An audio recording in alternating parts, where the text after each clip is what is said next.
কত চেষ্টা করলাম, কতবার বললাম আমি তোমাকে ভালোবাসি নীলা, কিন্তু না, তুমি আমাকে ফিরিয়ে দিলে।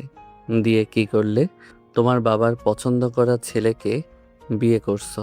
ভাগ্যিস রানা সঠিক সময় খবরটা দিয়েছিল। বাসর ঘরে বসে কান্না করছিল নীলা। চোখ যেন তার আজ কোনো বাধাই মানছে না। আর কাঁদবে নাই বা কেন? একটু আগে তাকে জোর করে বিয়ে করে এনেছে আহানাফ। অন্যদিকে আহানাফ ছাদে দাঁড়িয়ে এক মনে আকাশের দিকে তাকিয়ে নিজের রাগগুলোকে কন্ট্রোল করার চেষ্টা করছে। আর আনমনেই কথাগুলো ভেবে যাচ্ছে। হঠাৎ করেই ফোনের দিকে তাকাতে দেখলো রাত 12টা বেজে গেছে। তাই ধীর পায়ে ঘরের দিকে হাঁটতে শুরু করলো। এর ফাঁকে চলুন আজ দুপুরের ঘটনাটা আপনাদের বলি। অফিসে বসে কাজ করছিল আহানাফ। হঠাৎ করেই রানার ফোন রিসিভ করতেই রেগে অফিস থেকে বেরিয়ে যায় আহানাফ। এদিকে রুমে ফাইল নিয়ে আসা স্টাফ অবাক হয়ে বসে পড়ে। আহানাফ তাড়াতাড়ি নীলার বাসার সামনে গাড়ি থামায়। ভিতরে ঢুকতে যাবে কিন্তু দারোয়ান তাকে ঢুকতে দেয় না। আহানাফ তাদের লাথি মেরে ঢুকে পড়ে। আহানাফ বাবা মায়ের একমাত্র ছেলে, পড়াশোনা শেষ করে পারিবারিক ব্যবসা দেখাশোনা করে। বাসায় ঢুকতেই নীলার বাবা আজমল সাহেব এবং মা নাসিফা বেগম চমকে ওঠে। তারা আহনাফের বিষয়ে জানতো, কিন্তু তার প্রচন্ড রাগের কারণে কেউই রাজি হয়নি। নীলাও তার বাবা মায়ের পছন্দ মতো হাসি মুখে রাজি হয়, কারণ সে জানে তার বাবা তার জন্য সবচেয়ে ভালো পাত্রই হয়তো পছন্দ করবে। তাই সে আহনাফের প্রপোজ রিজেক্ট করত, অপমান করত। আহনাফ রুমে ঢুকেই আফজল সাহেবের মাথায় বন্দুক ধরে, যেটা দেখে সবাই কান্নাকাটি শুরু করে দেয়। চুপ করো সবাই, নইলে আজ এই লোকটাকে মেরেই ফেলবো। আপনার পায়ে ধরি, প্লিজ এরকম করবেন না। আপনি যা বলবেন আমি তাই করব। প্লিজ এরকম করবেন না। বাহ, এই দুনিয়ায় আসলে ভালো মানুষের কোনো দাম নেই। কত রিকোয়েস্ট করলাম, কত বললাম আমি তোমাকে ভালোবাসি, বারবার আমাকে নিরাশ করে ফিরিয়ে দিয়েছো। কিন্তু আজ যেই আমি বন্দুক ধরলাম, খারাপ ভাষায় ব্যবহার করলাম, তুমি সব দিতে রাজি? তখনই পাশ থেকে রাজ এগিয়ে আসলো। রাজের সাথে নীলার বিয়ে হচ্ছিল। সে আহনাফের সামনে দাঁড়িয়ে বলে। আহনাফ কিছু না বলে গুলি করে দেয় রাজের পায়ে। এটা দেখে সবাই কেমন জানি ভয়ে পালিয়ে যায়। আফজল সাহেব, আপনি ডেকে এনে কেন আমাকে অপমান করছেন? এই তোমরা সবাই চলো, আমার ছেলেকে নিয়ে হাসপাতালে যেতে হবে। বলেই রাজের বাবা সবাইকে নিয়ে চলে গেলেন।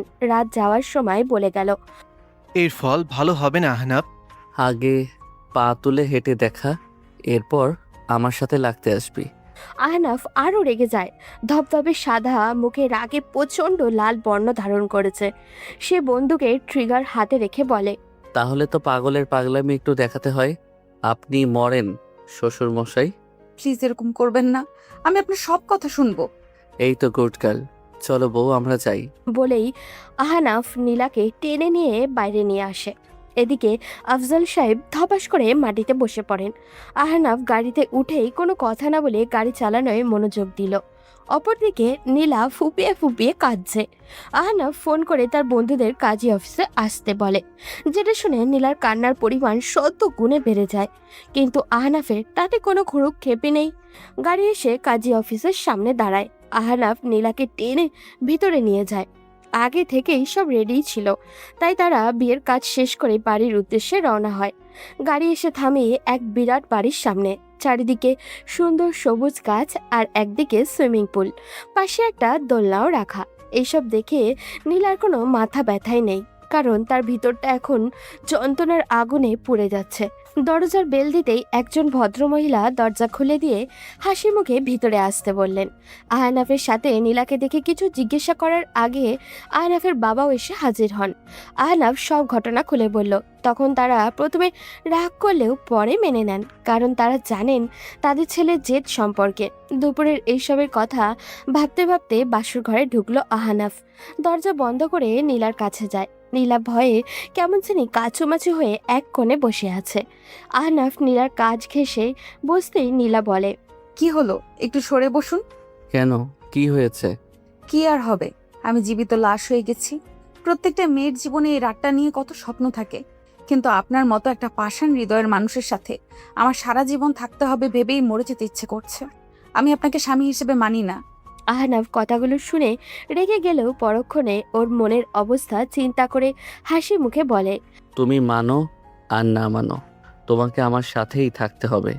এখন এত কথা না বলে ঘুমিয়ে যাও, কাল অনেক কাজ আছে। আপনি ভাবলেন কি করে যে আমি আপনার সঙ্গে এক বিছানায় ঘুমাবো? আমি নিচে ঘুমাবো। ভয় পেও না, আমি খারাপ হতে পারি কিন্তু চরিত্রহীন না। আমার বিশ্বাস একদিন তুমি স্বেচ্ছায় আমার কাছে আসবে। ওকে, বাট মাঝখানে একটা বালিশ দেন। আহনাফ দুষ্টু একটা হাসি দিয়ে মাঝখানে বালিশ দিয়ে শুয়ে পড়ে। নীলাও ভয়ে ভয়ে পাশে শুয়ে পড়ে। আহনাফ চুপচাপ শুয়েছিল। যখনই বুঝলো নীলা ঘুমিয়ে গেছে তখনই টান দিয়ে নীলাকে নিজের কাছে নিয়ে আসে। আহনাফ নীলাকে বুকে জড়িয়ে ঘুমিয়ে যায়। নীলাও কোলবালিশ ভেবে আহনাফকে শক্ত করে জড়িয়ে ধরে। ফরজের আজানের শব্দে ঘুম ভাঙে নীলার। তাকিয়ে দেখে সে আহনাফের বুকে মাথা দিয়ে ঘুমিয়ে আছে। এই দৃশ্য দেখে সে কিছুটা অস্বস্তিতে পড়ে যায়, কারণ সে আহনাফের জায়গায় চলে এসেছে। ততক্ষণে আহনাফেরও ঘুম ভেঙে যায়। তা দেখে নীলা ঘুমের অভিনয় করে। আহনাফ উঠে ওয়াশরুমে গিয়ে অজু করে আসে। নীলাকে ডাক দিয়ে নামাজ পড়ার কথা বলে। নীলা কিছুটা অবাক হয়। এরপর কিছু না বলেই দুজনেই নামাজ পড়ে আবারও ঘুমিয়ে যায়। নীলা আহনাফের ঘুমন্ত মুখের দিকে তাকিয়ে মনের অজান্তেই মুচকি হাসে। কত সুন্দর ছেলেটা, কিন্তু সবসময় মুখে কেমন জানি রাগি রাগি ভাব নিয়ে থাকে। আগে নীলার কলেজ ছুটি হলে প্রতিদিন আহনাফ তাকে প্রপোজ করত। নীলা সেটা নিয়ে অস্বস্তি হলেও পরে খুব ভালোই লাগতো, কিন্তু তার বাবা মায়ের কথা চিন্তা করে কখনো হ্যাঁ বলেনি। এক মনে আহনাফের দিকে তাকিয়ে আছে নীলা। কি ম্যাডাম, আমাকে নজর দিবেন নাকি? আহনাফের হঠাৎ কথা বলা শুনে নীলা কিছুটা লজ্জা পেয়ে শাওয়ার নিতে চলে যায়। বের হয়ে দেখে একটা ছেলে আহনাফকে আব্বু ডেকে তার কোলে উঠে বসেছে। সে জানতো আহনাফ একা, তাহলে কি আহনাফ আগে একটা বিয়ে করেছে? ভাবতে নীলার চোখ বেয়ে অজান্তেই অশ্রু গড়িয়ে পড়ল। আহনাফ ছেলেটার সাথে বাচ্চামি করছে, যেটা দেখে গা পুরো জ্বলে যাচ্ছে নীলার, কিন্তু কেন সেটাই অজানা। নীলা কোনো কথা না বলে নিচে চলে যায়। সেখানে আহনাফের আব্বু আম্মু তাকে দেখে অবাক হন। আরে মা, তুমি এই সময়ে নামলে কেন? কিছু প্রয়োজন হলে আমাদের জানাতে। আমার হাত পা থাকতে আপনাদের কেন জানাবো? আর আমার সাথে এরকম ন্যাকামি করতে আসবেন না। আবিরকে নিয়ে নিচে নামার সময় কথাগুলো শুনে নেয় আহনাফ। শুনতেই মাথায় রাগ উঠে যায় তার। আবিরকে রেখে নীলাকে টেনে উপরে নিয়ে যায়, ধাক্কা দিয়ে ফেলে দেয় ফ্লোরে। নীলার মাথা ফেটে অল্প অল্প রক্ত পড়তে থাকে। আহনাফ চিৎকার করে বলে, নিজেকে কি মনে করো? আমি তোমাকে ভালোবাসি বলে এটা মনে করো না। যা ইচ্ছে তাই করবে।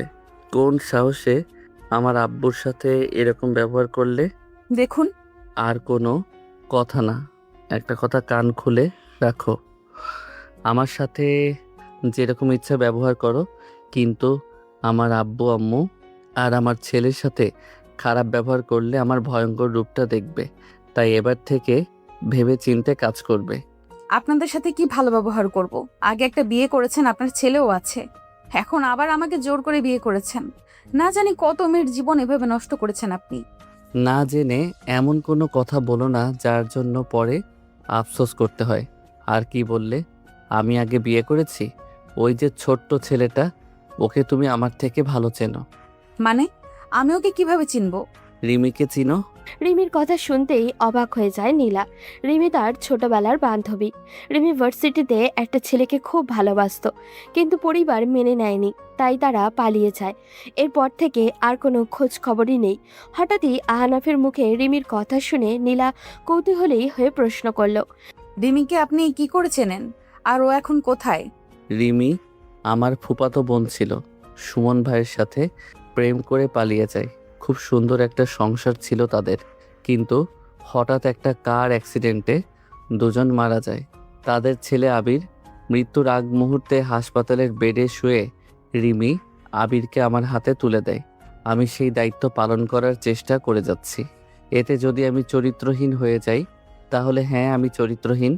ইচ্ছে ছিল এমন একজনকে বিয়ে করব যে কিনা আমার ছেলেকে সাদরে গ্রহণ করবে, কিন্তু কি ভাগ্য আমার, এমন একজনকে ভালোবাসলাম যে কিনা আমার উপর প্রতি মুহূর্তে চরিত্রহীনের তকমা লাগায়। নীলা নিশ্চুপ হয়ে শুধু আহনাফের কথাগুলো শুনছিল। নিজের উপরেই এখন রাগ হচ্ছে তার, কেননা না জেনে শুনে কথাগুলো বলল সে। তখনই আবির রুমে আসে। নীলাকে এভাবে পড়ে থাকতে দেখে অবাক হয়ে বলে, আব্বু, আন্টিদা এভাবে পড়ে আছে কেন? উনি কি আমার আম্মু? তুমি না বললে আমার জন্য আম্মু এনেছো? এসব তুমি বুঝবে না আব্বু। আর তোমার কোনো আম্মু নেই, আমি তোমার আব্বু। আর পৃথিবীতে তোমার কেউ নেই। বলেই আহানাফ আবিরকে কোলে করে নিয়ে রুম থেকে বেরিয়ে যায়। ওদিকে নীলা চুপচাপ বসে রইল। আহনাফ আবিরকে তার আব্বু আম্মুর কাছে রাখতে যায়। তখন আহনাফের আম্মু জিজ্ঞাসা করে, তুই মেয়েটার সাথে কি করেছিস? কিছুই করিনি। আর তোমরা কেন ওকে নিয়ে এত ভাবছো? দেখো বাবা, মেয়েটার মনের অবস্থা বোঝার চেষ্টা করো।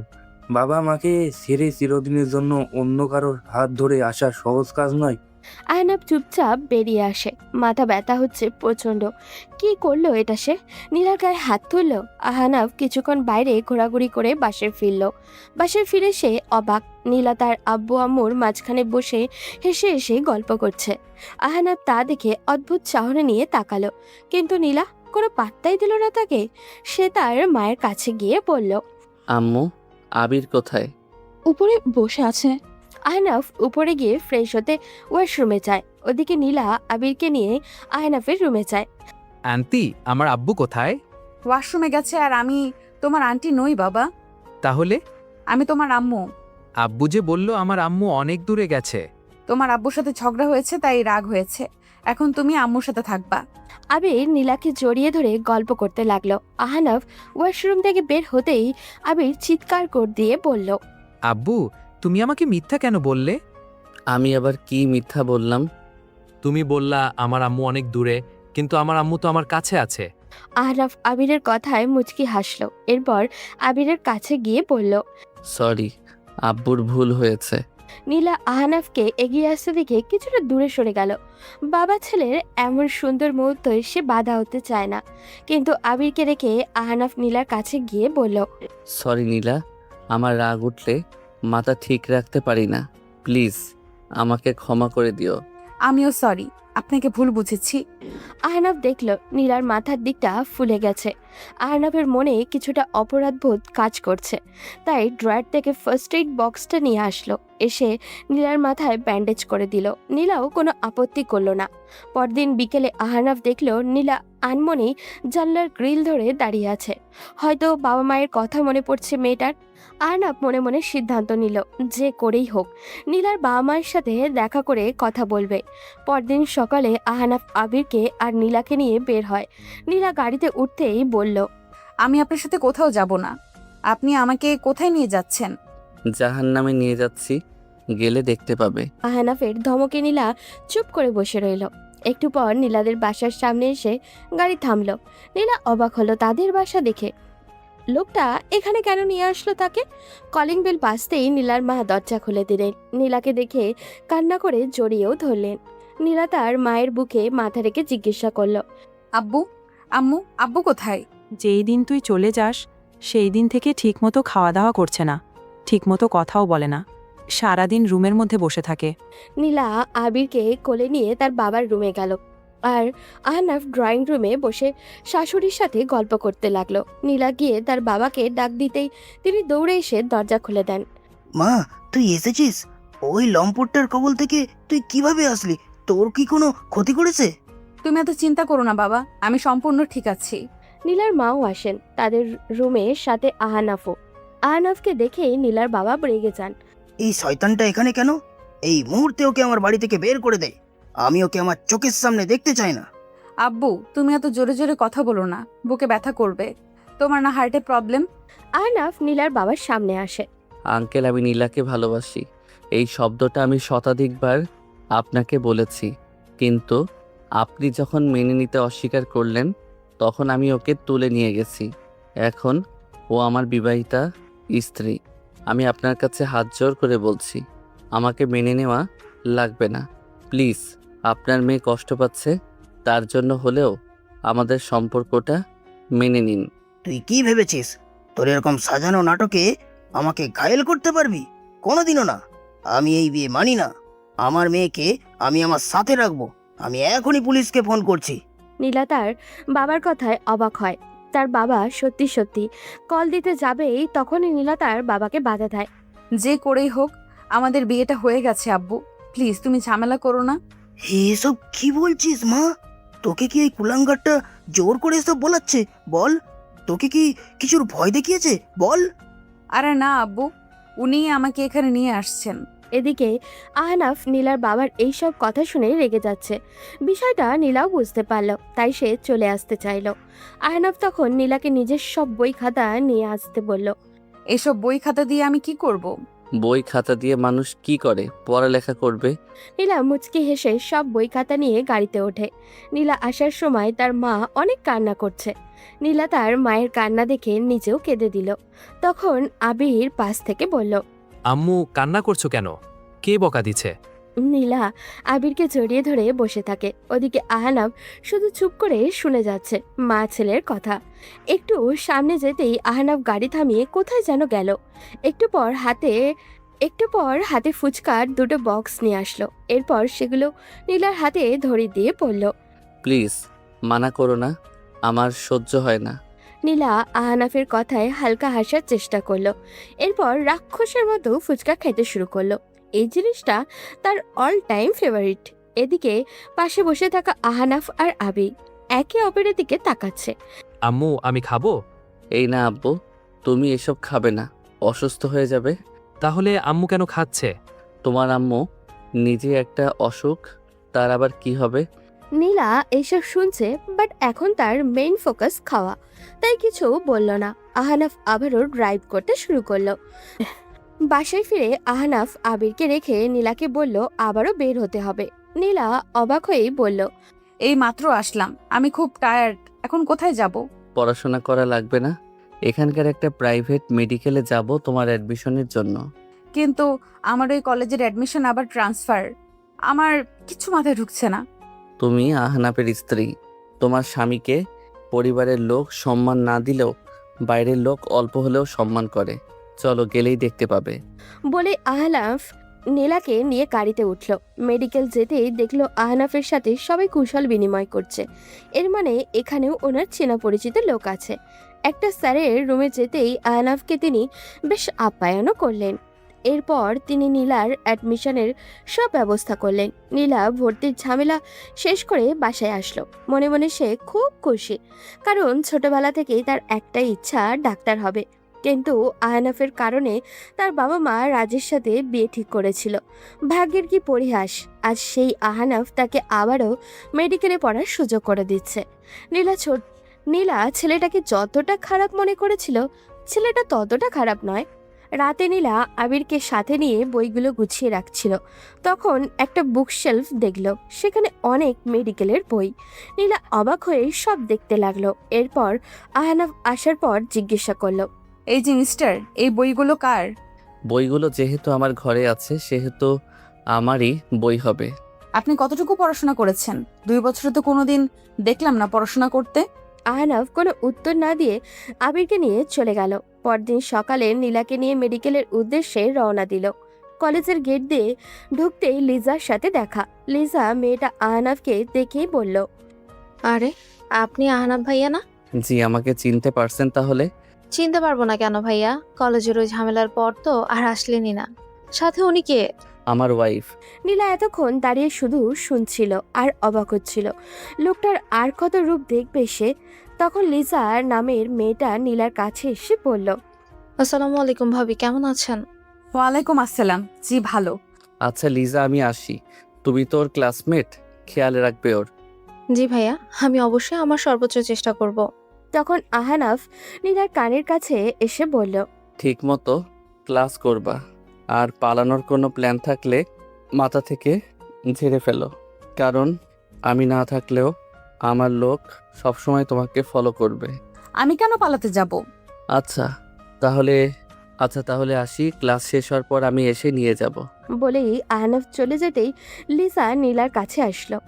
আপনার অনেক ভাগ্য ভাবি, আপনি ওনার মতো একজনের সাথে বিয়ে হয়েছে। আমরা তো ক্লাসমেট, তাই আপনি না বলে তুমিতে আসতে পারি না। আর ওই খাটাসটা আপনাদের এত প্রিয় হলো কোন দিন? ওকে, আজ থেকে আমরা ফ্রেন্ড, ঠিক আছে? ওকে। আচ্ছা, তুমি কোন ঘটনার কথা বলছিলে ওনাকে? আপনি জানেন না? এই কলেজে সবাই তো জানে ওই ঘটনার কথা। প্লিজ আমাকে খুলে বলবে কি হয়েছিল? আসলে আহনাফ ভাই আমাদের এই কলেজের এই টপার ছিলেন। অনেক নম্রভদ্র আর ঠান্ডা মেজাজ ছিল ওনার। সবাই ওনাকে খুব ভালোবাসতো। কলেজের প্রায় সব মেয়েরই ক্রাশ ছিলেন। কিন্তু তিনি জেরিন নামের একটা মেয়েকে ভালোবাসতেন খুব। ওনাদের ভালোবাসার কথা পুরো ক্যাম্পাস জানতো। কিন্তু হঠাৎ একদিন জেরিনের লাশ পাওয়া যায় কলেজের পেছনে বাগানে। পুলিশ আহনাফ ভাইয়াকে সন্দেহ করে আর জেলে ঢুকিয়ে দেয়। সেই থেকে উনি পড়ালেখা বন্ধ করে দেন। কিন্তু পরে পুলিশ সঠিক তদন্ত করে ফাইনাল ইয়ারের মিজান নামের একটা ছেলেকে ধরে আর আহনাফ ভাইয়াকে ছেড়ে দেয়। কিন্তু মিজানের বাবার পাওয়ার ছিল, তাই ছাড়া পেয়ে যায়। আহনাফ ভাইয়া একদম ভেঙে পড়েছিল। উনি একদিন সবার সামনে মিজানকে মেরে ক্যাম্পাসে নিয়ে আসে। প্রায় আধমরা করে ফেলেছিলেন ওই শয়তানটাকে। তখন পুলিশ এসে আবার আহনাফ ভাইকে নিয়ে যায়। এবার কলেজের সব ছেলে মেয়ে আন্দোলন করে তাকে ছাড়িয়ে আনার। অনেক বুঝিয়ে তাকে কলেজে আসার কথা বলা হয়, কিন্তু আর পড়ালেখা করেন না তিনি। এখন এলাকার সব ছেলেমেয়েরা অনেক সম্মান করে ওনাকে। কেউ ওনার ভয়ে অনৈতিক কোনো কাজ করতে পারে না। মিজান নামের ছেলেটা কোথায়? জানি না, তবে শুনেছি বিদেশ চলে গেছে। নীলা মনে মনে ভাবতে থাকে লোকটার মনে কত কষ্ট, কিন্তু প্রকাশ করে না। একটা মানুষ যাকে ভালোবাসলো তার খুনের অপরাধে দুইবার জেল খাটলো, কিন্তু আহনাফকে দেখলে কি কেউ সেটা বুঝতে পারবে? নীলা মনে মনে সিদ্ধান্ত নিল তার ভালোবাসার শক্তি দিয়ে আহনাফের সকল কষ্ট ভুলিয়ে দিবে। সে সব ভাবছিল, তখন লিজা বলল, কি হলো? ক্লাস শুরু হয়ে যাবে, চলো। চলো। ক্লাস শেষ করে লিজাকে বিদায় দিয়ে কলেজের গেটের সামনে দাঁড়িয়েছিল নীলা। আহনাফ এখনো আসেনি। একটু পর কয়েকটা ছেলে আসলো সেখানে। দেখে বোঝা যাচ্ছিল বকাটে টাইপের। এসেই নীলার হাত ধরে বসে। তাদের মধ্যে থেকে একটা ছেলে বলে ওঠে, কি গো মামুনি, বয়ফ্রেন্ডের জন্য ওয়েট করছো? কি সব আবল তাবল বলছেন? সকালেই দেখলাম বয়ফ্রেন্ড এসে নামিয়ে দিল, আর আমরা বললেই বলো আবল তাবল। অনেক তো বয়ফ্রেন্ডকে খুশি করলে, এখন আমাদেরকেও একটু খুশি করো। নীলা ভয় কাঁপতে শুরু করে। নতুন জায়গা, এখানকার কাউকেই তেমন একটা চেনে না, তাও আবার আজই প্রথম দিন। নীলা মনে মনে আহনাফকে স্মরণ করতে থাকে। ঠিক তখনই আহনাফের কণ্ঠ শুনে মনে কিছুটা সাহস পায়। কি বললি আবার বলতো? আমার বউ তোদের খুশি করবে তাই না?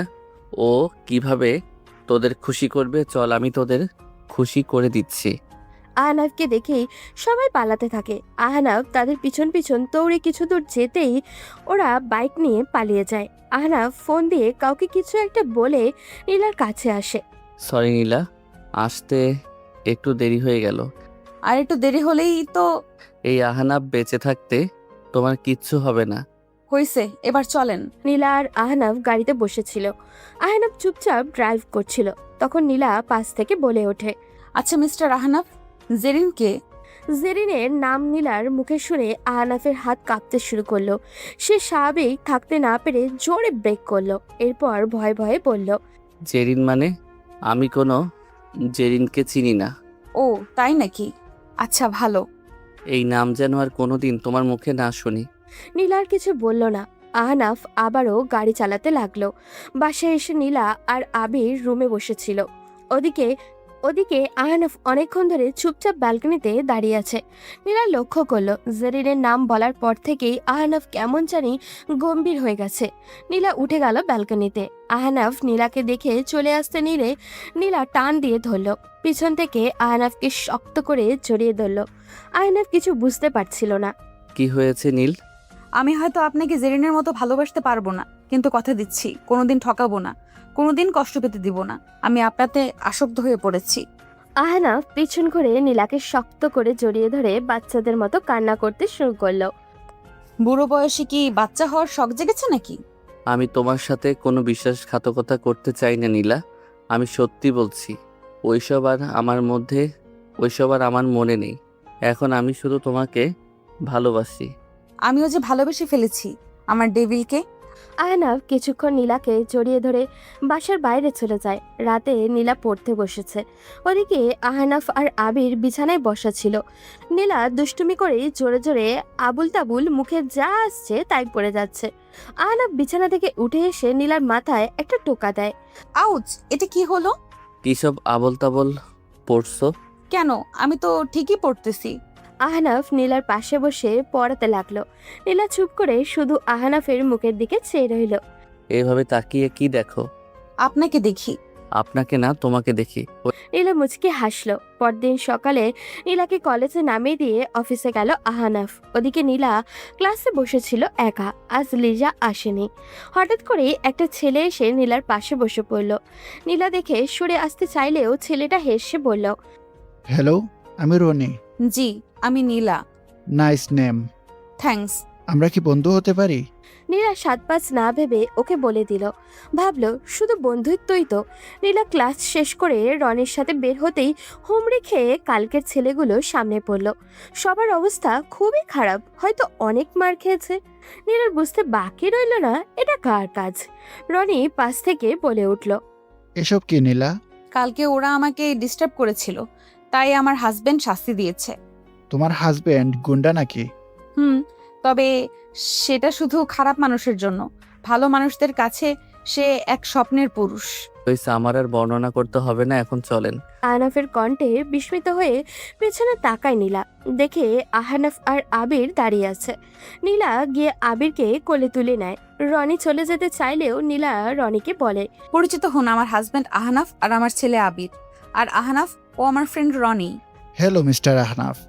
আহনাফ চোখ লাল করে রনির সাথে হাত মেলায়। এরপর নীলাকে নিয়ে বাসায় চলে আসে। সন্ধ্যার সময় আহনাফ আর আবির রুমের সোফায় বসে কিছু একটা তৈরি করছিল। নীলা গিয়ে পড়তে বসতেই আহনাফ নীলার পাশে বসে গল্প করতে শুরু করে।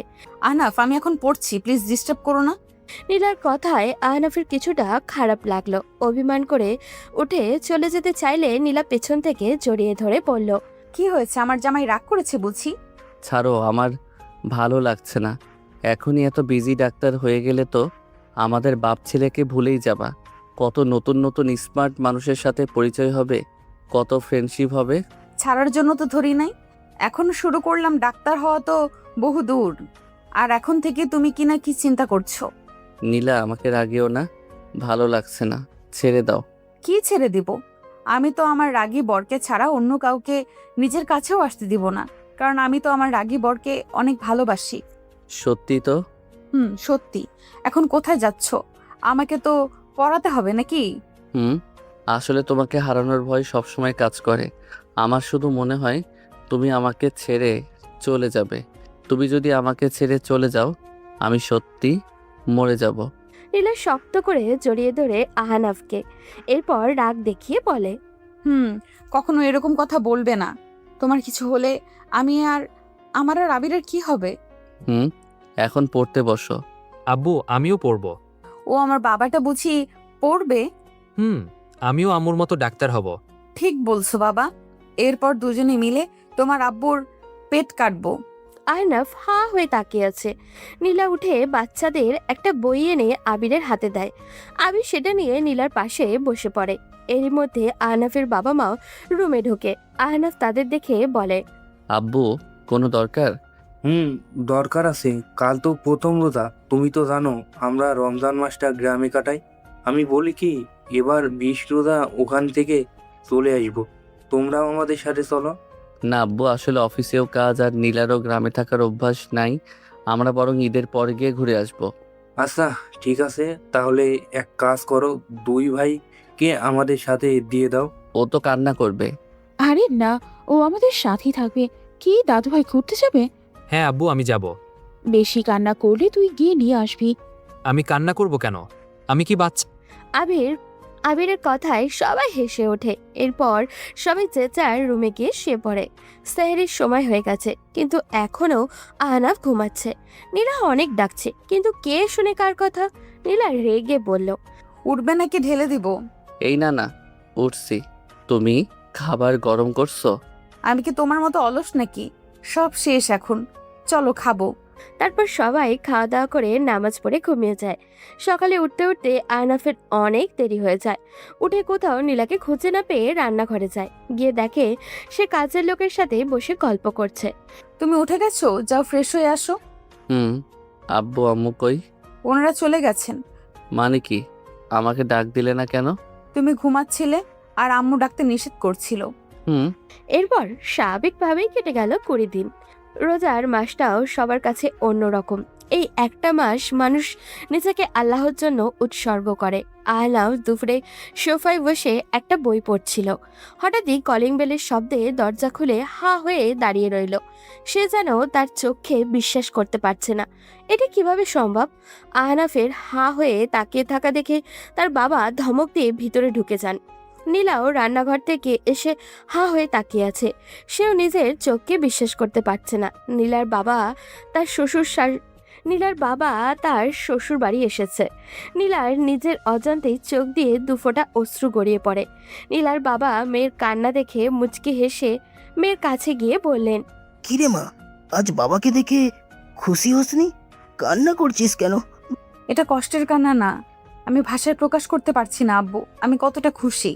বুঝলে বৌমা, বিয়ান সাহেবকে নিয়ে আসতে আমাদের অনেক কষ্ট করতে হয়েছে। সেই ফজরের সময় রওনা দিয়ে তোমাদের বাড়িতে এসে ওনাকে নিয়ে আসলাম। উনি তো আসতেই চাইছিলেন না, আমি জোর করে নিয়ে এসেছি। আর বিয়ানকেও নিয়ে আসতাম, উনি চলে আসলে বাসা একদম ফাঁকা হয়ে যাবে, তাই আসেনি। ঠিক করেছেন বাবা, আসবে না কেন? নিজের একমাত্র মেয়ের শ্বশুরবাড়ি বলে কথা। এখন অনেক পথ এসেছেন, বিশ্রাম নিন। নীলার বাবা খেয়াল করলেন অনেকক্ষণ ধরে আহনাফ আর আবির ওই কোণে দাঁড়িয়ে আছে। তিনি আহনাফের কাছে গেলেন, গিয়ে হেসে আহনাফের হাত ধরে বললেন, কি জামাই, আমাকে দেখে খুশি হওনি? কি বলেন আঙ্কেল, আমি এখনো নিজের চোখকে বিশ্বাস করতে পারছি না। আপনি এসেছেন এটা ভাবতেই পাগল পাগল লাগছে। আন্টি কেমন আছেন? এখন তো বাবা এইসব আঙ্কেল আন্টি বলা বন্ধ করতে হবে, তাই না? আহনাফ কিছুটা লজ্জা পেয়ে যায়। এরপর মাথা নিচু করে বলে, ইনশাল্লাহ চেষ্টা করব। এরপর সবাই গল্প করতে ব্যস্ত হয়ে যায়। ওদিকে নীলা ব্যস্ত হয়ে গেল সবার জন্য ইফতারি তৈরি করতে। এরই ফাঁকে আহনাফ গাড়ি নিয়ে বাজারে আসে। এসেই নীলাকে ফোন করে। কি হলো, কল করলে যে? রুমে বসে কল করা লাগে নাকি? আমি রুমে না গো বাবু, আমি তো বাজারে। আর তোমার কথা খুব মনে পড়ছিল। ঢং করার জায়গা পাও না? এই গরমের মধ্যে বাজারে গেলে কেন? কিসের ঢং? আমার 10টা না 5টা না একটা মাত্র শ্বশুর এসেছেন, আমার একটা দায়িত্ব আছে না? এখন কি কি লাগবে তাড়াতাড়ি বলো। বাবা, আমার ডেভিল বর দেখি দায়িত্বশীল হয়ে গেছে। এরপর নীলা কি কি লাগবে বলে দেয়।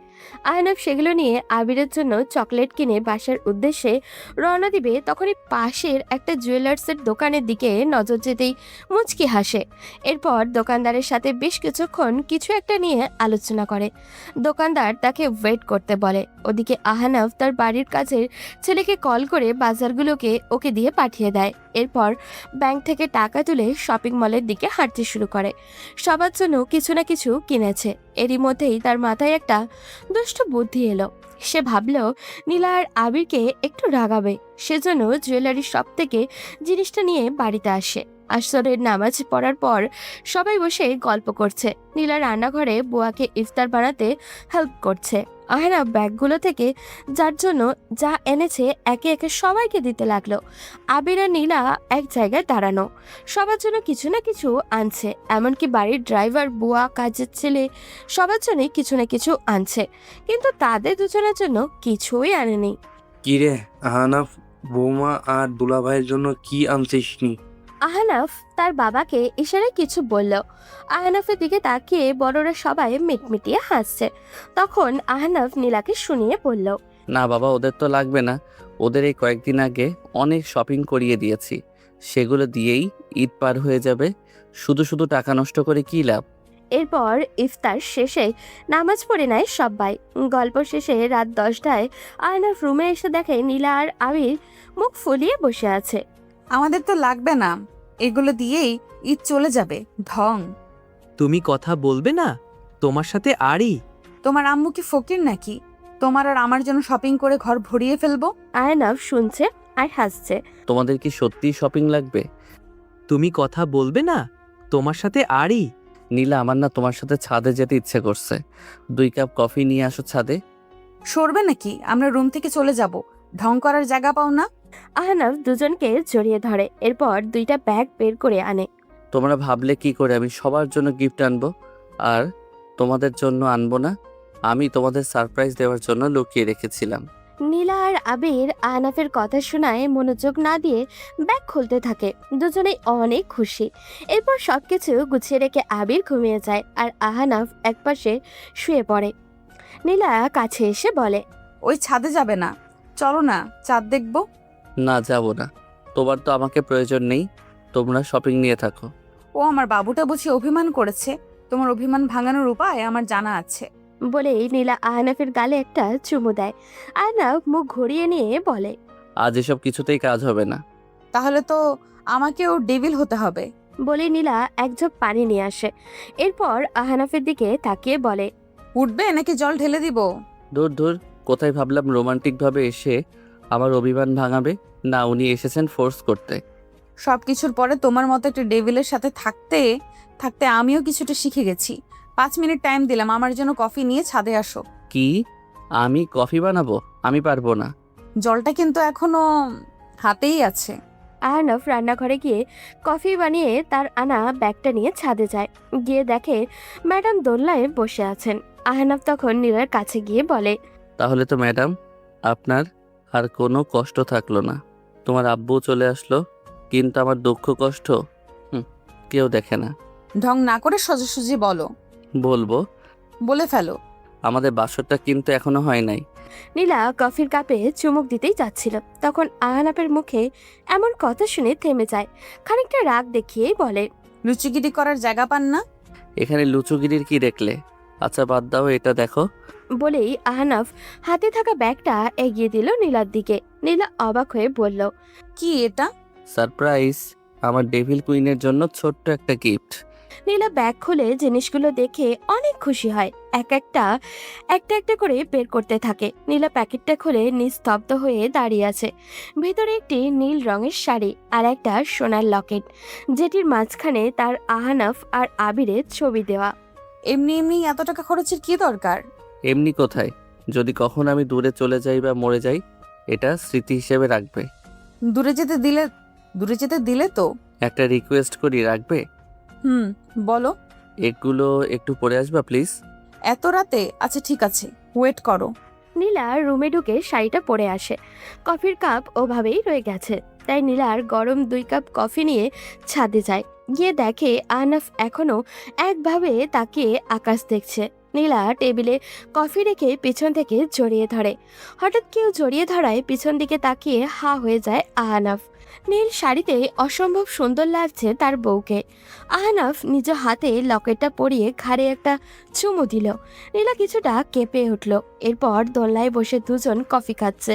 নীলা আকাশের দিকে তাকিয়ে আছে আর আহনাফ নীলার করে মাথা রেখে এক দৃষ্টিতে নীলার মুখের দিকে তাকিয়ে আছে। এইরকম ঠান্ডা আবহাওয়ার দিনে প্রিয় মানুষটার সাথে রাতের আকাশ, সাথে যদি চা বা কফি হয় তাহলে সেটার অনুভূতি বলে বোঝানোর মতো নয়। কি হলো, তুমি আকাশ দেখছো না কেন? আকাশ দেখে কি লাভ? আমার মনটা এই আকাশের মতো আলো আর অন্ধকারে ডুবে আছে। কেন? আমার পাশে এক আলো বসে আলোকিত করছে, কিন্তু তার পাশে থাকা মানুষটির প্রতি একটু খেয়াল করছে না। তাই পাশের মানুষের মনে আলো অন্ধকার দুটোই কাজ করছে। বাবা, তুমি ইশারা ইঙ্গিতে ভালোই খুঁজে দিতে পারো। কত গুণ আমার স্বামীর।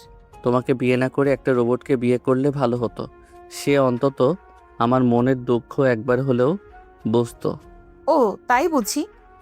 সে মাঝে মধ্যেই আমাকে আদর করত। আহা, কি দুঃখ।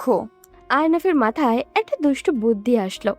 ভাবলো নীলাকে একটু রাগাবে, তাই বলল, আচ্ছা নীল, তোমার কি কোনো বোন আছে? মানে আমার শালি। কেন, তুমি জানো না? মানে তোমার কোনো কাজিন নেই? আছে, কিন্তু তুমি কি করবে? তাদের কাছে একটু যেতাম আর কি। তারা হয়তো দুলাভাইয়ের কষ্টটা বুঝে একটু আদর করত। নীলা ছাদের একপাশে চলে যায়। গিয়ে নিঃশব্দে কাঁদছে।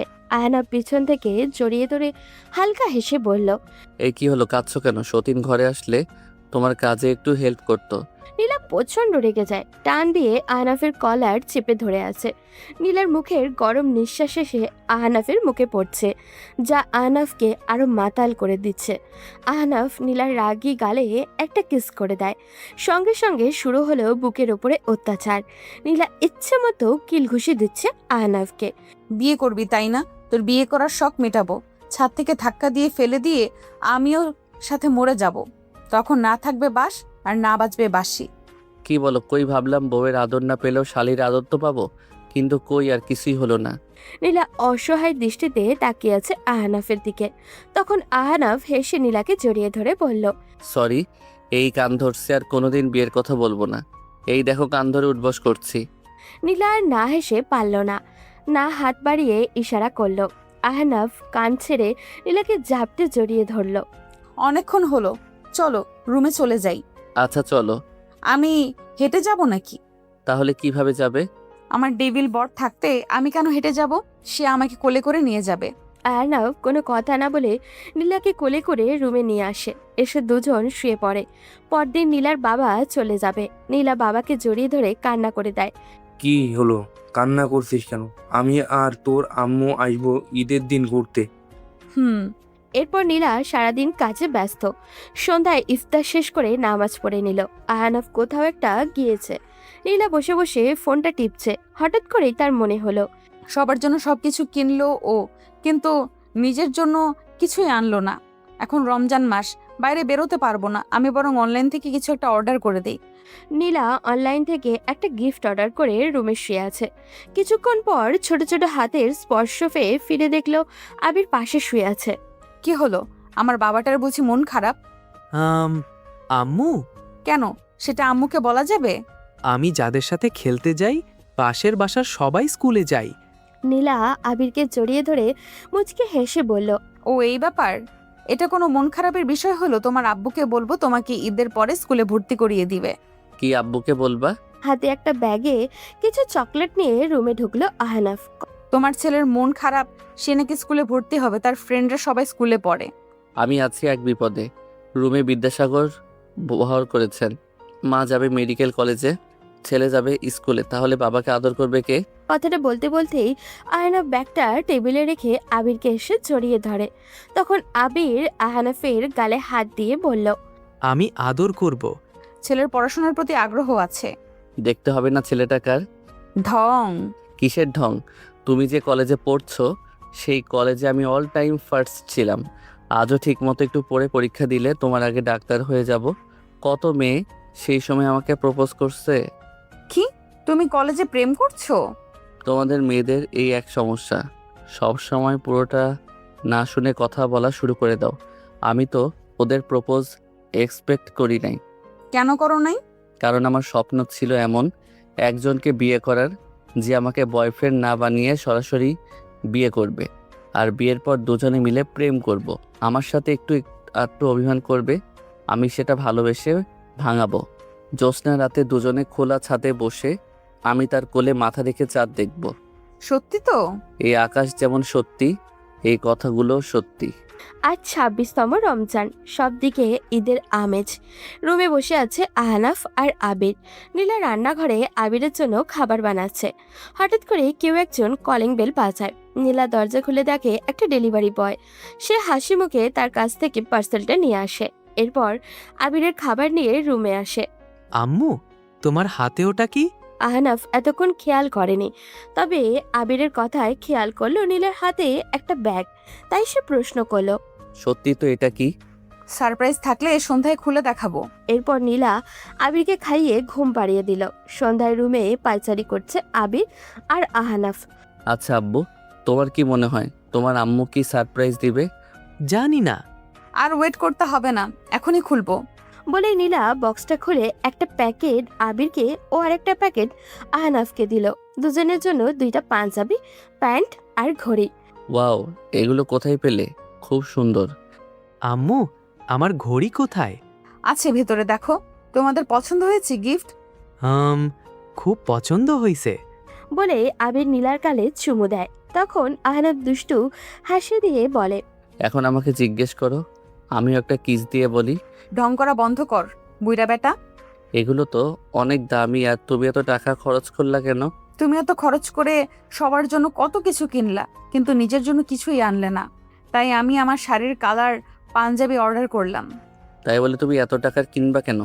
আমি সবার জন্য চয়েস করে কাপড় কিনতে পারি, কিন্তু নিজের জন্য পছন্দ করতে পারি না, তাই কিনি নাই। সেই জন্যই তো আমি কিনলাম। আচ্ছা, তাহলে তো তোমাকে স্পেশাল গিফট দিতে হবে। এই না, লাগবে না। তা তো হবে না ডার্লিং। বলেই আহনাফ নীলার দিকে এগিয়ে যেতে লাগলো। নীলা আহনাফকে ধাক্কা দিয়ে চলে গেল। দেখতে দেখতে ঈদ কেটে গেল, যে যার কাজে ব্যস্ত হয়ে পড়ল। নীলা ঈদের পর আজ প্রথম ভার্সিটিতে আসছে। গেট দিয়ে ঢুকতেই রনির সাথে দেখা। ঈদ মুবারক নীলা। হুম। তোমার নাম্বারটা দেয়া যাবে? অনেক ইচ্ছা ছিল তোমার সাথে কথা বলার জন্য। নীলা রনিকে নাম্বার দিয়ে দেয়। ক্লাস শেষ করে যখন বের হচ্ছিল দুজন, তখন দেখে আহনাফ গেটের সামনে দাঁড়িয়ে আছে। আহনাফকে দেখে হঠাৎ করেই রনি নীলার হাত ধরে ফেলে। এটা দেখে আহনাফ নিজের রাগকে আর কন্ট্রোল করতে পারছিল না, তাই চুপ করে গাড়িতে গিয়ে উঠল। নীলা এসে গাড়িতে উঠতেই আহনাফ চুপচাপ গাড়ি ড্রাইভ করছিল। নীলা অনেক কথা বললেও তার কোনো উত্তর দিল না, কারণ এখন কথা বললে যে কোনো প্রকার সিন ক্রিয়েট করে ফেলতে পারে।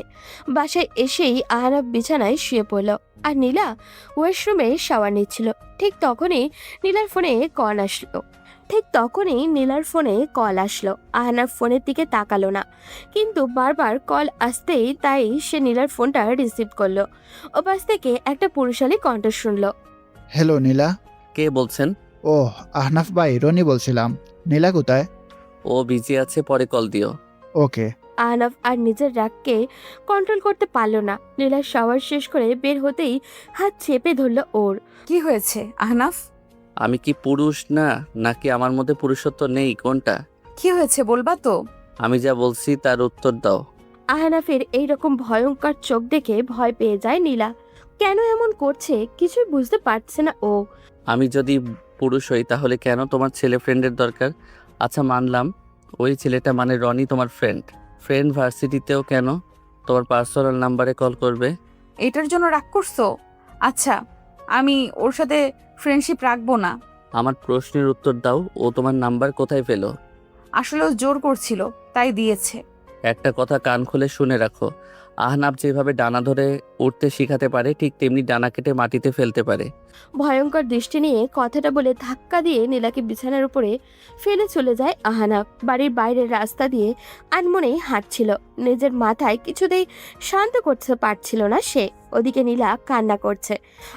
আহনাফ কিভাবে তাকে অবিশ্বাস করলো, কেন তাকে সন্দেহ করলো? দুইজন দুই দিকে কান্নায় ভেঙে পড়েছে। আকাশের কষ্টগুলো যেমন মেঘ হয়ে ভাসে, মেঘের কষ্টগুলো যেমন বৃষ্টি হয়ে আসে, পাথরের কষ্টগুলো যেমন ক্ষয়ে ক্ষয়ে পড়ে, ঠিক তেমনই মানুষের কষ্টগুলো অশ্রু হয়ে ঝরে। এটাই তার বাস্তব উদাহরণ। আহনাফ নিজের প্রিয় মানুষটাকে কষ্ট দিয়ে আর থাকতে পারল না। বাসায় ফিরে আসলো। নীলা এখনো শুয়ে শুয়ে কান্না করেই যাচ্ছে। মাথা ব্যথা হচ্ছে তার প্রচণ্ড। ব্যথার সাথে সাথে জ্বরও চলে আসছে। আবার আবির মায়ের কান্না দেখে কেঁদে দিয়েছে। রুমে ঢুকে আবিরের কান্না দেখে আহনাফ দৌড়ে আসে। কি হয়েছে আব্বু, কান্না করছো কেন? আব্বু, আম্মু কান্না করছে কেন? আহনাফ ছেলের প্রশ্নের উত্তর দিতে পারল না। আবিরকে আহনাফ তার বাবা মায়ের কাছে রেখে নীলার কাছে আসলো। নীলা উল্টো হয়ে শুয়েছিল। জ্বরের তীব্রতার সাথে না খাওয়ার ফলে সেন্সলেস হয়ে পড়েছে। আহনাফ এসে পিছন থেকে জড়িয়ে ধরল নীলাকে। নীলার গায়ে প্রচণ্ড জ্বর। আহনাফ নীলাকে কয়েকবার ডাকলো। যখন দেখলো কথা বলছে না, তখন আহনাফ নীলাকে কোলে করে গাড়িতে তুলে তাড়াতাড়ি ডাক্তারের কাছে নিয়ে যায়। মিস্টার আহনাব, চিন্তার কোনো কারণ নেই। অতিরিক্ত জ্বর আর মাথা ব্যথার কারণে সেন্সলেস হয়ে গেছেন। ওনার শরীর দুর্বল, ঠিকমতো খাওয়া দাওয়া করাবেন। আহনাফ বাইরে বসেছিল। প্রায় 1.5 ঘন্টা পর ডাক্তার এসে জানালো যে নীলার জ্ঞান ফিরেছে। আহনাফ আস্তে আস্তে নীলার কেবিনে প্রবেশ করলো। আহনাফকে দেখে নীলা অন্যদিকে মুখ ঘুরিয়ে নিল। আহনাফ নীলার কাছে গিয়ে বলল, নীল ওই কথা বলবে না আমার সাথে? কেন এসেছেন এখানে? চলে যান আপনি। সরি, আসলে তোমাকে অন্য কারোর সাথে দেখলে আমার সহ্য হয় না, ভয় করে তোমাকে হারিয়ে ফেলার। প্লিজ আমাকে ক্ষমা করে দাও। সরি বললেই সবকিছুর সমাধান হয় না মিস্টার আহনাফ। ভালোবাসার মূল স্তম্ভ হলো বিশ্বাস। সেটা আপনি আমাকে করেন না, সুতরাং আপনি আমাকে ভালোবাসেন না। ভালোবাসা নামক অধিকার খাটান। প্লিজ এরকম বলো না। আমি আর কোনোদিন তোমাকে অবিশ্বাস করব না। তোমার যার সাথে ইচ্ছে কথা বলবা, যার সাথে ইচ্ছে ফ্রেন্ডশিপ করবা, আমি বাধা দেব না। প্লিজ আমাকে ক্ষমা করে দাও। আপনার সাথে কথা বলতে ভালো লাগছে না, প্লিজ চলে যান।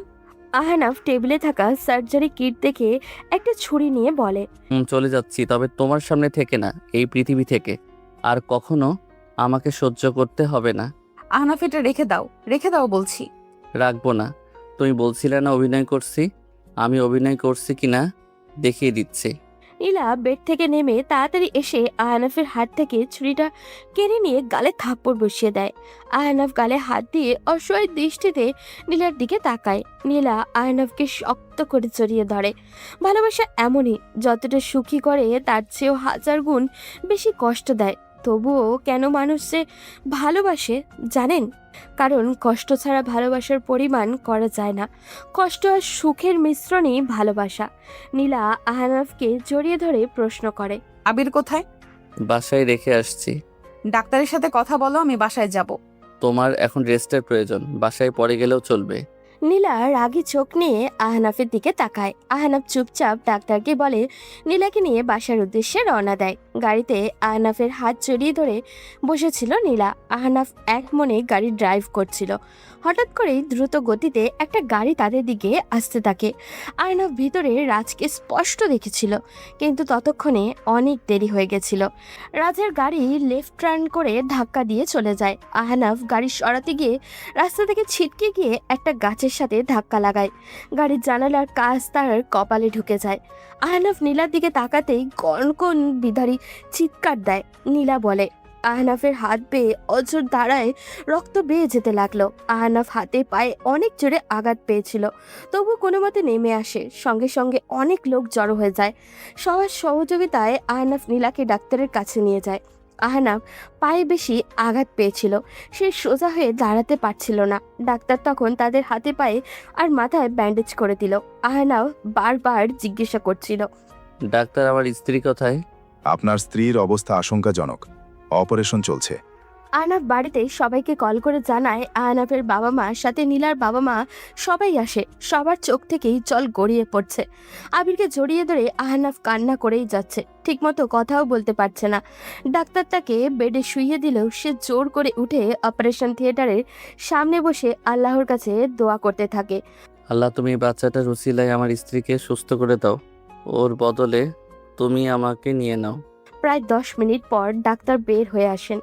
মিস্টার আহনাফ, তাড়াতাড়ি এ পজিটিভ রক্তের ব্যবস্থা করুন। পেশেন্টের অবস্থা খুব আশঙ্কাজনক। ডাক্তার, আমার রক্তের গ্রুপ এ পজিটিভ, আমি রক্ত দিব, আমাকে নিয়ে চলুন। আপনি কি পাগল হয়ে গেছেন? আপনার শরীর থেকে এখন রক্ত নিলে আপনি রক্তশূন্যতা মারাও যেতে পারেন। এমনিতেই আপনার শরীর থেকে অনেক রক্ত বেরিয়ে গেছে। সারা শরীরে ব্যান্ডেজ নিয়ে আপনি রক্ত দিতে চাচ্ছেন? প্লিজ ডক্টর, আমি মরে গেলেও কিছু হবে না, আমার স্ত্রীকে বাঁচান, আমি রক্ত দিব। ডাক্তার আহনাফের রিকোয়েস্টে বাধ্য হয়ে একটা পেপারে সাইন করায় যে আহনাফের কিছু হলে হাসপাতাল কর্তৃপক্ষ দায়ী নয়, কারণ হসপিটালে আস্তে আস্তে আহনাফের শরীর থেকে প্রচুর রক্ত বেরিয়েছে। এই অবস্থায় একজন অসুস্থ মানুষের শরীর থেকে রক্ত নিলে পরে হসপিটালের কর্তৃপক্ষের উপরে সবাই আঙুল তুলতে পারে। সাইন করার পর আহনাফের শরীর থেকে রক্ত নিয়ে পুনরায় অপারেশন শুরু হয়। এদিকে আহনাফ চোখ খুলতে পারছে না, পৃথিবীটা অন্ধকার মনে হচ্ছে তার। ডাক্তার এসে ঘুমের ইঞ্জেকশন দিয়ে যায়। আহনাফ হারিয়ে যায় অজানা এক রাজ্যতে।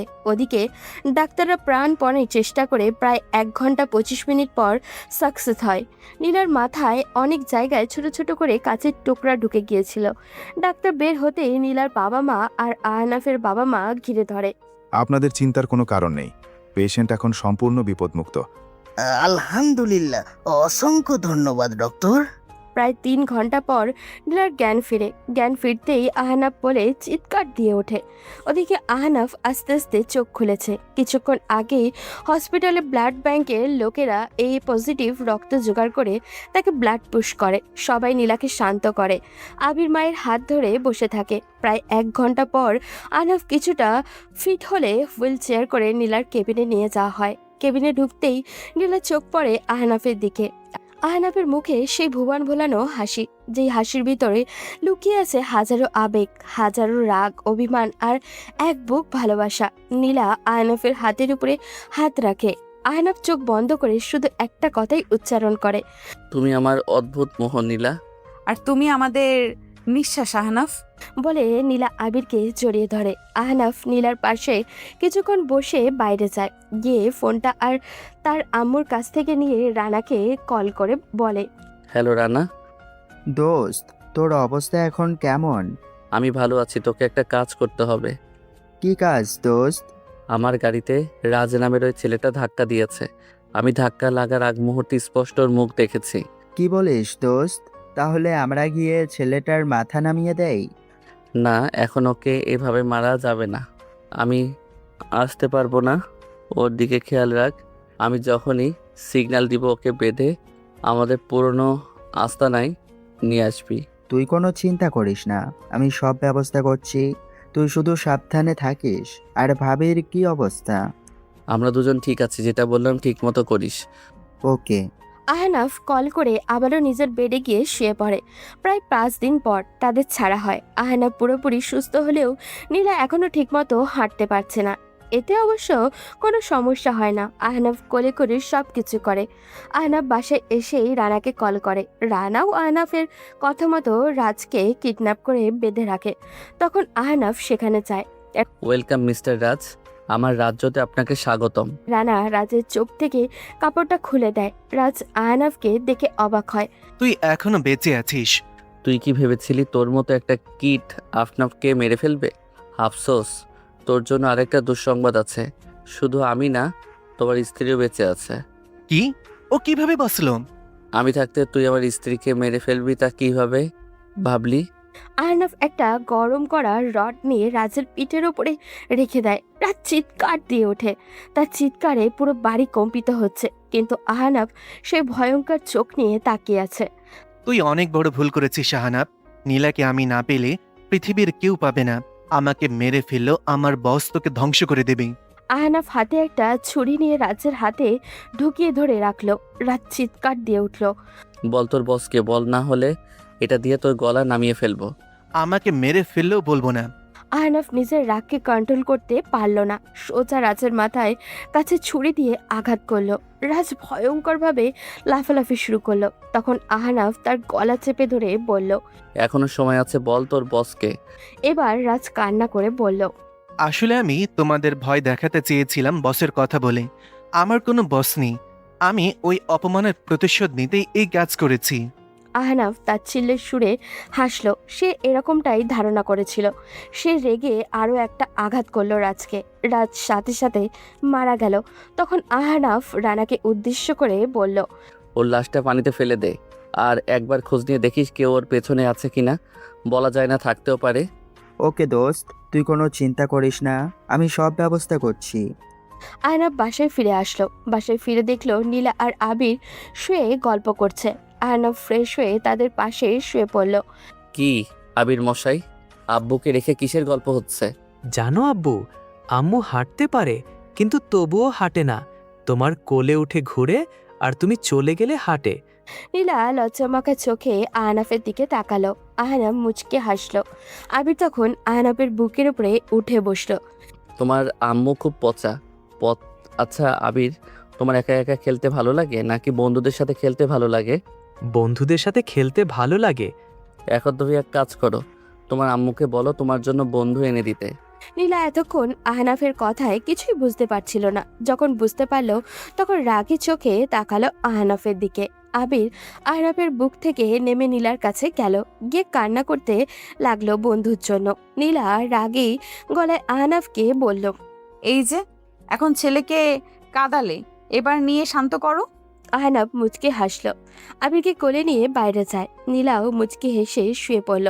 4 দিন পর নীলা পুরো ফিট, তাই ভার্সিটিতেও গেল। ভালো মতো ক্লাস শেষ করে লিজার সাথে গল্প করছিল, কারণ আজ রনি আসেনি। ওদিকে রনি ভার্সিটিতে যাওয়ার জন্য বাড়ি থেকে বের হচ্ছিল।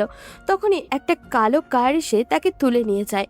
আহনাফ চেয়ারে পায়ের উপর পা তুলে বসেছিল। তখন রনিকে টেনে নিয়ে আসে আহনাফের সামনে। আহনাফ ভাই, এসব কি? ওরা কেন আমাকে বেঁধে এনেছে? ওরা বেঁধে আনেনি, আমি ওদের দিয়ে বেঁধে আনিয়েছি। কেন ভাইয়া, আমি কি করেছি? আহনাফ আর রানা তার ছেলের হাসি দিয়ে বলল, শুনেছিস রানা, উনি জানেনই না উনি কি করছেন। ভালো মতো কিছু ঔষধ দিলে সব জেনে যাবে। তোর নাকি মেয়েদের সাথে ফ্রেন্ডশিপ করার, তাদের ফোন নাম্বার নেওয়ার, তাদেরকে কল করে ডিস্টার্ব করার অনেক শখ। কি বলছেন ভাই? আমি এরকম কেন করব? আহনাফ পায়ের কাছে থাকা একটা লাঠি দিয়ে রনির পায়ে আঘাত করে। রনি হাঁটু গেড়ে বসে পড়ে মাটিতে। একটা কথা কান খুলে শুনে রাখ, নীলা আমার বিবাহিতা স্ত্রী। ওর সাথে ফ্রেন্ডশিপ করার বা ফ্ল্যাট করার ইচ্ছে যদি ভুল করেও মনে আনিস, তোর লাশ রাস্তার কুকুর দিয়ে খাওয়াবো। প্রথমবার তাই তোকে সতর্ক করে ছেড়ে দিলাম। আহনাফ রনির বুকে বরাবর একটা লাঠি দিয়ে চলে যায়। রনি মাটিতে পড়ে যায়। আহনাফ অফিসে গিয়ে ড্রাইভারকে পাঠিয়ে দিল নীলাকে নিয়ে যাওয়ার জন্য। প্রতিদিন আহনাফ আনতে যায়। আজ হঠাৎ করেই ড্রাইভারকে দেখে নীলা অবাক হয়। ভাইয়া, আহনাফ কোথায়? অফিসে স্যার একটা জরুরি কাজে আটকে গেছেন, তাই আমাকে পাঠিয়েছেন। নীলা মনে মনে অনেক খুশি হয়। শেষমেশ খাটাসটার বুদ্ধি খুলেছে। সারাদিন ঘোরাঘুরি ছেড়ে কাজে মনোযোগী হয়েছে। তাহলে ভাইয়া প্রথমে আপনার স্যারের অফিস থেকে ঘুরে তারপর বাসায় যাব। ওকে। নীলা গাড়িতে উঠে বসে। ওদিকে আহনাফ অফিসে বসে কাজ করছিল। নীলা অফিসে আসার পর ভিতরে আসে, কিন্তু আহনাফের রুম কোনটা পাশ দিয়ে হেঁটে যাওয়ায় একটা মেয়েকে দেখে নীলা জিজ্ঞাসা করে, এই যে আপু। জি বলুন, কাকে চাই? আহনাফ আছে এখানে? ছাড় এখন, বিজি, দেখা করতে পারবেন না। গিয়ে বলুন ওনার স্ত্রী এসেছেন দেখা করতে। সরি ম্যাডাম, আমি বুঝতে পারিনি। আমি এক্ষুনি স্যারকে বলছি। ওকে, সমস্যা নেই, আমি ওয়েট করছি। আহনাফ ফাইলে মুখ গুজে কি যেন দেখছিল। তখন হঠাৎ করে মিস রুবিনা নক করেন। আসুন, কি দরকার মিস? স্যার, আপনার সাথে ম্যাডাম দেখা করতে আসছেন। কোথায়? তাড়াতাড়ি আমার কেবিনে পাঠিয়ে দাও। রুবিনা গিয়ে নীলাকে পাঠিয়ে দিল। নীলা রুমে ঢুকতেই কেউ তার হাত ধরে কোলে তুলে নিল। এই দেহটা তার খুব চেনা, তাই হেসে বলল, এই কি করছো? নামাও আমাকে। হঠাৎ কি মনে করে এখানে আসলেন ম্যাডাম? আনলাম এমনি, ভাবলাম দেখে যাই আমার মিস্টার কি কাজ করছেন। কি দেখলেন? দেখলাম খুব ভালো কাজ করছেন। অফিসে মেয়ে কর্মচারীদের সংখ্যা বেশি, তাদের সাথে গল্প করে সময় কাটানো যায়। আমি তো তাদের সাথে কথাও বলি না, কারণ আমার যে একজন স্বপ্নের রাজকুমারী আছেন। এই কারণেই তো আমার রাজকুমারকে এত ভালোবাসি। আমার অনেক ক্ষুধা লাগছে, চলো লাঞ্চটা করে নিই। আর শোনো, আমার তো এক্সামের টাইম চলে এসেছে, আমার খুব টেনশন হচ্ছে। টেনশনের কিছু নেই, আমি জানি তুমি বেস্ট রেজাল্ট করবে, তবে আমি চাই তুমি ফেল করো। কেন? পাশ করে গেলে তো তুমি আমার নীল থাকবে না, ডক্টর নীলা হয়ে যাবে। তখন কি আর আমাকে দেওয়ার জন্য সময় হবে আপনার? তুমি এটা বলতে পারলা? আমি এখন যেমন আছি ডক্টর হওয়ার পরেও এমনই থাকবো। আর তুমি যদি মনে করো আমি পাল্টে যাব, তাহলে আমি এক্সামই দিব না। আর আমি তো ফান করছি, এরকম বলছো কেন? আমার সাথে এরকম ফান করবা না। ওকে ম্যাডাম, সরি, কান ধরছি, আর ফান করব না। নীলা হাত বাড়িয়ে দিল। আর্নব শক্ত করে জড়িয়ে ধরল নীলাকে। এরপর লাঞ্চ করে বেরিয়ে গেল দুজন। সারাদিন ঘোরাঘুরি করে কিছু কেনাকাটা করে বাসায় ফিরল।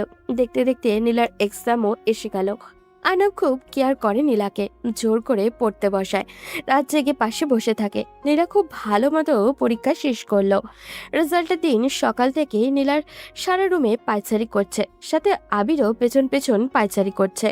আর্নব বিছানায় শুয়ে শুয়ে এসব দেখছে আর হাসছে। এই তুমি হাসছো কেন? তো আমার হাসি পাচ্ছে, হাসবো না? খালি একটু টেনশনে আছি, না হলে দেখে নিতাম, শয়তান বেটা।